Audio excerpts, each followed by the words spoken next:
James R. Carter Jr. yavutse tariki ya mbere y'ukwezi kwa 10 1924 avukira ahitwa muri Plains muri leta ya Georgia. Yavaga indimwe n'abandi bana batatu.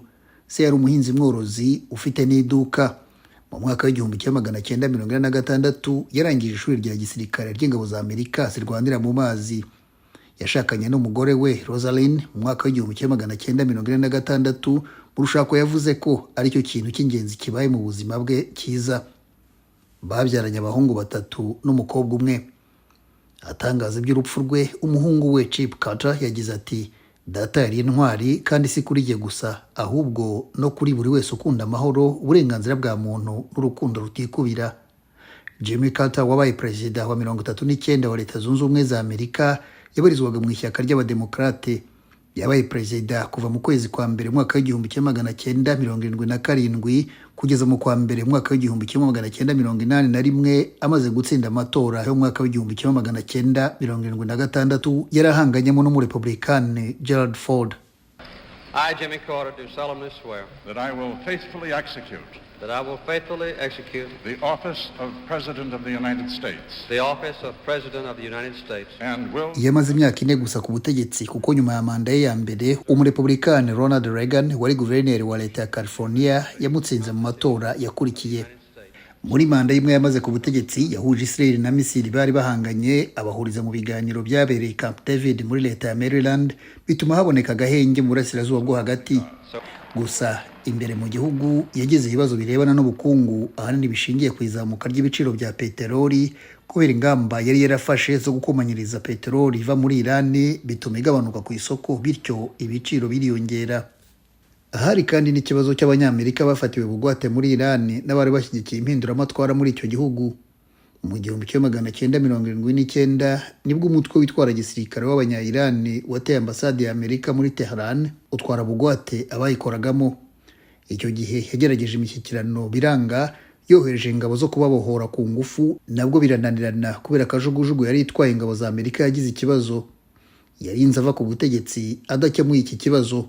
Ubuzima bwe bwa nyuma y'uko aba perezida bwaranzwe n'ibikorwa binyuranye byatumye amenyekana cyane. Yatangije imirimo y'ubukorerabushake mu kubakira abakene batishoboye. Nyuma yaho afatanya n'umugore we Rosalind bashinga ikigo Carter Center cyari kigamije kwimakaza amahoro, ubuzima bwiza na demokarasi ku isi. Gifite icyicaro mu mujyi wa Atlanta muri leta ya Georgia. Mu itangazo Perezida Joe Biden wa Amerika yasohoye ku rubuga rwa presidancy yagize ati, "I've been hanging out with Jimmy Carter for over 50 years, it dawned on me. Maze imyaka irenga 50 mbana ku buryo bwa hafi na Jimmy Carter. Twagiranye ibiganiro bitabarika muri iyo myaka yose. Nterwa ishema no kuvuga ko kandi nawe yakundaga kubinganiriza kenshi, ambwira ko nabaye umuntu wa mbere ku rwego rw'igihugu wabanje kumushyigikira kwiyamamaza mu mwaka w'1976 ubwo yiyamamazaga kuba perezida." Icyo mbona kidasanzwe kuri Jimmy Carter ariko nuko abantu babarirwa muri za miliyoni hirya no hino ku isi nabo bumva ko bapfushije inshuti nubwo bari batarahura nawe. Ibyo kandi biterwa nuko Jimmy Carter yabayeho ubuzima butarangwa n'amagambo ahubwo burangwa n'ibikorwa.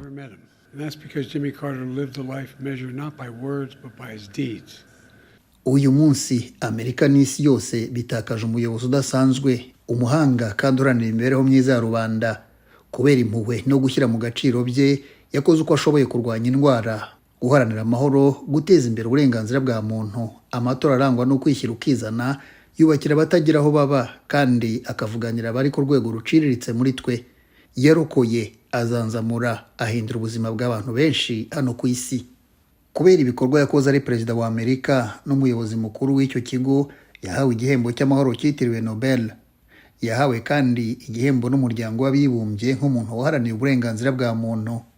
Carter n'umugore we bahawe na Perezida Bill Clinton umudari wa perezida wo kwishyira ukizana. Uretse byo, hari ibindi bitandukanye yagiye ahabwa n'imiryango n'ibihugu binyuranye kubera ibikorwa byabo byafashwe nk'ingirakamaro.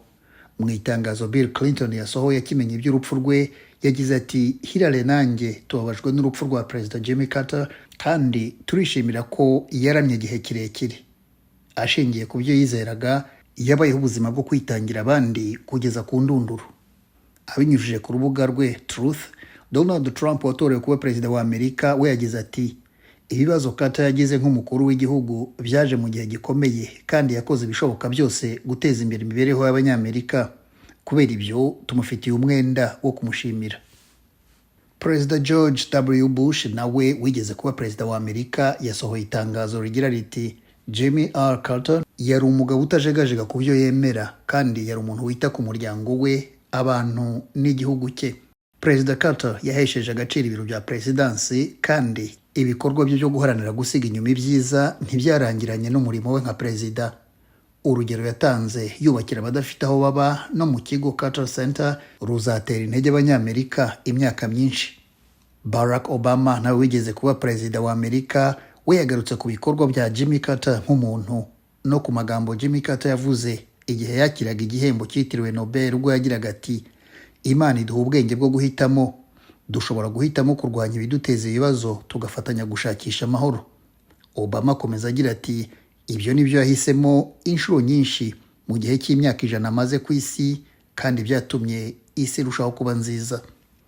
Umugore wa Jimmy Carter, Rosalind Carter, yatabarutse umwaka ushize mu kwezi kwa 11 afite imyaka 77. Basize abana 4, abuzukuru 11 n'abuzukuruza 14. Mu rwego rwo kubaha Jimmy Carter, mu itangazo Perezida Joe Biden yategetse ko i Washington DC hazaba umuhango ku rwego rw'igihugu wo guherekeza James R. Carter Jr. wabaye perezida wa 39 wa Leta Zunze Ubumwe za Amerika, abaguverineri wa Leta Georgia, liyetona w'ingabo za Amerika zirwanira mu mazi, waminuje mu ishuri rya gisirikare ryo kurwanira mu mazi, umuhungu wari ukunzwe hakomoka muri Georgia watanze ubuzima bwe bwose gukorera Imana n'igihugu cye.